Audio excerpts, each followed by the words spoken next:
Welcome to the Oprah. Wait, oh, sorry. Okay. Welcome to the Oprah Winfrey Show. Today we have two special guests, and their names are Stephen and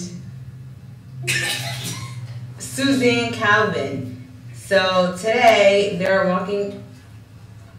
So they will be coming in. Start over. Yeah, just read from the beginning. It's fine. Okay. Make it a little smaller. Don't make it that big. You don't need it that big, do you? Welcome, No. Stephen Byerly and Susan. Hold on. Yeah, so that's you can pretty. see the whole thing.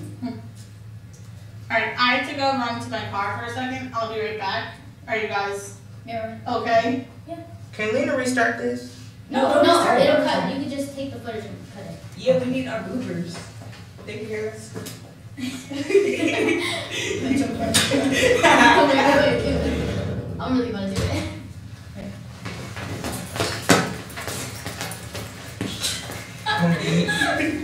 Wait, when we walk in, hold on. Okay, so right after when I say They that. start recording. Keep recording. So after I say that, Stephen and Susan Calvin, you guys just walk in. Yeah, and you like hug. It's on the thingy. Like you see what happens. You step. Yeah, because I wasn't, because at that part I just don't want to look at it. That's why. Oh, Like well, that's why. basically, when we come in, you Get up Well, behind are we y'all. saying anything? Yeah, you get up and be like, you hug us. What you say, I say it's so lovely to finally be here. And you said, can't believe I'm actually on Oprah. Can't believe I'm on Oprah. Okay. We're Okay, are talking you guys every ready? voice, so you guys can edit. Okay. Ready, go. Welcome to the Oprah Show. Today we have two special guests, and their names are Stephen Calvin. No. Welcome to the Wendy Show. Today we have. You said the Wendy show. Oh my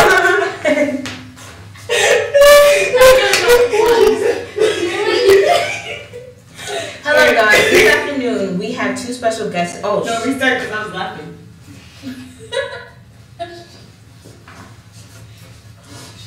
Hello. Today. Oh. Wait. Welcome to the Oprah Winfrey Show. Today we have. Stop, yo.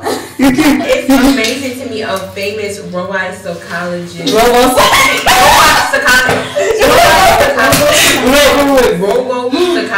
Psychologist.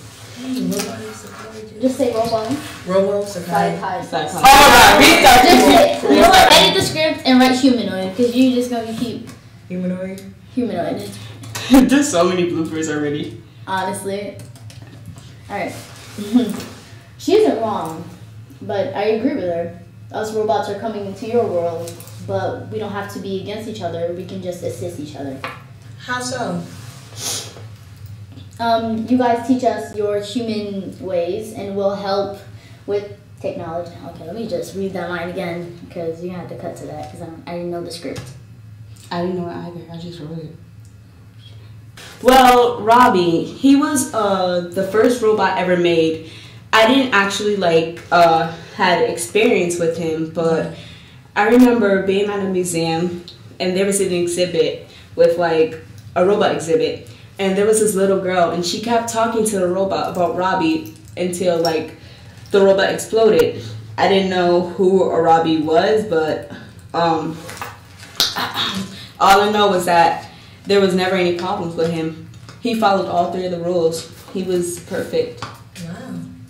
So now let's get back to QT. Explain his situation. Cutie was one of the robots up in space with Mike Donovan and Gregory Powell. Alright, let's start that over. I feel like I'm Cutie. just sitting here saying nothing. Like awkwardly, just turning my head. Wait. Cutie was one of the robots that we had in space with two astrophysiology.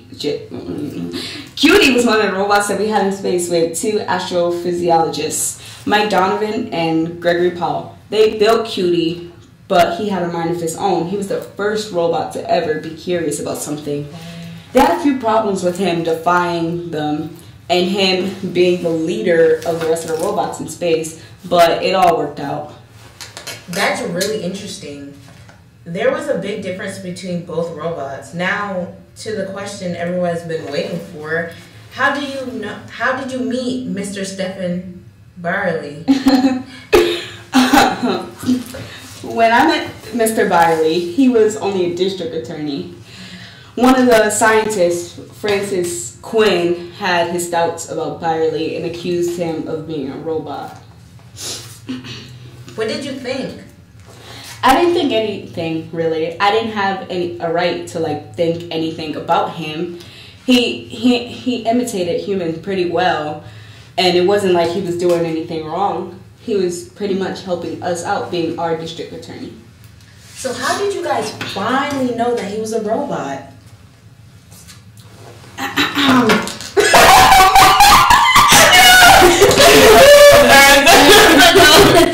What happened in life here that day? She told me to have a good election and that she'd be voting for me.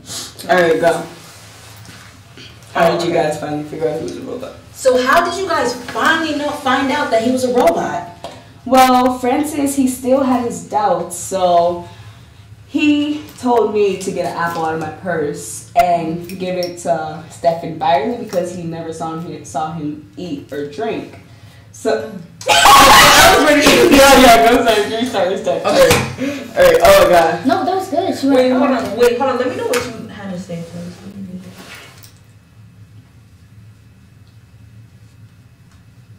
Okay. That won't cut it over. Okay. So how did you guys finally figure out that he was a robot? Well, Francis Quinn, he said that he never saw Mr. Byerly eat or drink. So he told me to get an apple out of my purse and hand it to him. So Stephanie took a bite and that was about it. We didn't know whether he was a robot or a human. And then when he was running for mayor, so a random guy came up and told him to hit him. Stephanie didn't want to do it, but he just did it anyway. And so when did this happen? how did that work? Human to be struck is merely another first law. Wait, so Zian? Oh, wait. I didn't finish my part. You just. Oh, dang. So when do I stop talking? Oh, Said when when? you talking about first love? No, I said I pulled Mr. Byerly to the side. I told him that there was only one way a robot could be hit without breaking the first law. All right. And you say when? And then Just say when, when would that be? when and then you say when. Okay, then you talk after her. Okay, then I respond. Okay. So we starting this over or what? Do you want me to restart it or do you? Yeah, Do you come think on. we could cut it? Oh, okay. Oh, do you want to cut it? I think I'll cut to this part again. Okay, so you want? What do you want to do? You get up and walk over here, same thing. Same thing. Oh, okay. All right then. So how did you guys finally figure out that he was a robot? Well, Francis Quinn said that he didn't see Byerly eat or drink. So we had a test plan. I gave Francis an apple to give to Byerly, and Byerly took a bite, but we still had no proof that he was human nor a robot because he could have easily been a positronic robot. So a random man came up to Byerly one day and told him to hit him. So Byerly didn't want to, but he just did it, and the man was shocked. And when I pulled him to the side, I told him that there was only one way a robot can hit a human without breaking the first law. So when did this all happen? It's okay, you can cut that out. Just be like, when would that be? Just say when would that be? So when would that be? Wait, alright. When the human to be struck is merely another robot. Alright. When would that be? So when would that be? When the human to be struck is merely another robot. That day she told me to have a good election and that she would be voting for me. So you truly are an amazing Robo-psychologist. psychologist. I've been studying this since I was a girl. I was alive when the first robot was made, and I am now alive for the amazing positronic robot. So then how was So how was Robbie, Cutie, and Stefan different from each other? Each robot had a different trait. One was more advanced than the other. Robbie followed all of the laws, but he was like one of those big, clunky robots. And Cutie, he was the first ever robot to have a mind of his own, to be curious. Last but not least, Stefan. He faked being human for so long. He is the most amazing piece of technology out right now. He's advanced in more ways than one. So now a question to you, Stefan. How did you become Stefan Byerly? Jeez, it's a long story. Well, we have time. The original Stefan Byerly was in a wheelchair. He built me to take his place, and I did. So how do you feel? So how do you feel that you are? Wait, hold on. Oh, so how do you feel that you were to take another life? I feel nothing. If I had the opportunity as a human, I would be very overjoyed. So, how did you know that Stephen Calvin was going to figure out the Susan Calvin. Oh, okay. So, how did you know that Stephen Calvin was going to figure out? Susan Calvin. Okay. Did you know that Susan Calvin was going to figure out that you're a robot eventually? Okay, hold on. Did you know that Suzanne Calvin was gonna find out that you were a robot eventually? Well, I was expecting it. I mean, she is a very intelligent woman. Thank you. Wow. And that's it. Oh, you just say, well, that's about it, and you stand up and Well, be that's it for today. well, we had an eventful day. You get a robot, you get a robot, and you get a robot, and then we dance, okay? Well, that was an eventful day. Thank you guys for watching. So now you get a robot, you get a robot, we all get robots. Let's do a robot dance, cuz, come on. Okay. Let's do a robot dance. Come on, guys. Alright,